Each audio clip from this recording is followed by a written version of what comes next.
Directrice de recherche en sciences politiques à la Sorbonne. Vous êtes philosophe et politologue.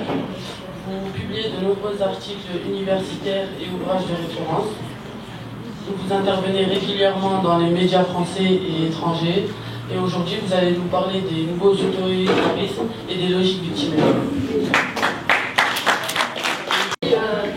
À vous tous, les organisateurs et les réalisateurs de cette semaine de la mémoire, j'ai été très heureuse que vous m'invitiez à y participer. C'est vraiment extrêmement remarquable et intéressant. Donc j'ai entendu mes collègues ce matin et cet après-midi. Et donc, bon, j'avais préparé tout un papier, style colloque et tout ça, mais bon, là, vous commencez à être fatigué, je pense. C'est pas seulement pour des raisons, en fait, de train ou d'avion qu'on a inversé l'ordre des intervenants, c'est aussi un peu pour une raison logique et pédagogique. En fait, donc, on vient de parler, là, cet après-midi, d'un génocide et d'analyse sur certains types de discours idéologiques. On a beaucoup entendu le mot propagande tout à l'heure. Effectivement, ce dont on va parler cet après-midi et ce dont je vais parler, c'est de logique politique, d'idéologie, de propagande, de discours qui cherche à convaincre, qui cherche à se légitimer et qui cherche à attaquer un ennemi. Donc on est dans la politique. Donc moi, je ne vais pas parler, en effet, comme le disait Richard tout à l'heure, il ne faut pas seulement parler des victimes, mais il faut chercher à déconstruire la logique des bourreaux, la logique des commanditaires, la logique des exécutants, et des complices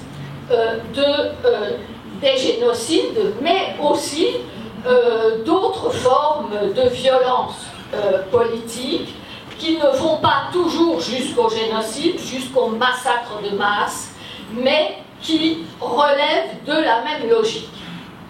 Donc, on a parlé tout à l'heure du complotisme, du négationnisme autour de cette question de l'antisémitisme.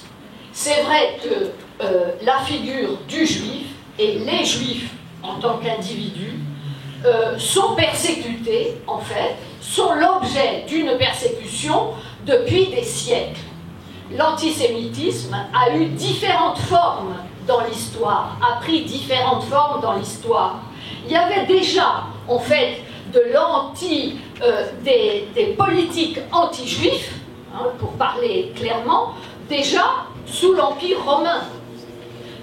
Les Romains, lorsqu'ils ont envahi la Judée, ont effacé le nom de Judée parce que ça évoquait les Juifs, et c'est à partir de ce moment-là, à partir de la Pax Romana en Palestine, qu'on a appelé la Judée la Palestine.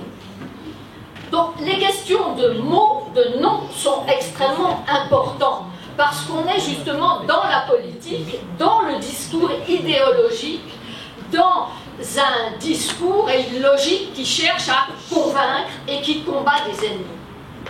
Donc, ces politiques et ces idéologies anti-juifs remontent à la nuit des temps, je dirais. Ensuite, vous avez pendant des siècles le christianisme qui a porté un anti-judaïsme. Les juifs étaient, entre guillemets, ceux qui avaient fait crucifier le Christ. C'était les assassins du Christ. Ensuite, aussi bien les protestants qui vont faire un retour aux écritures originelles à la Torah vont revenir sur cet anti-judaïsme, et le catholicisme bien plus tard, mais va lui aussi faire retour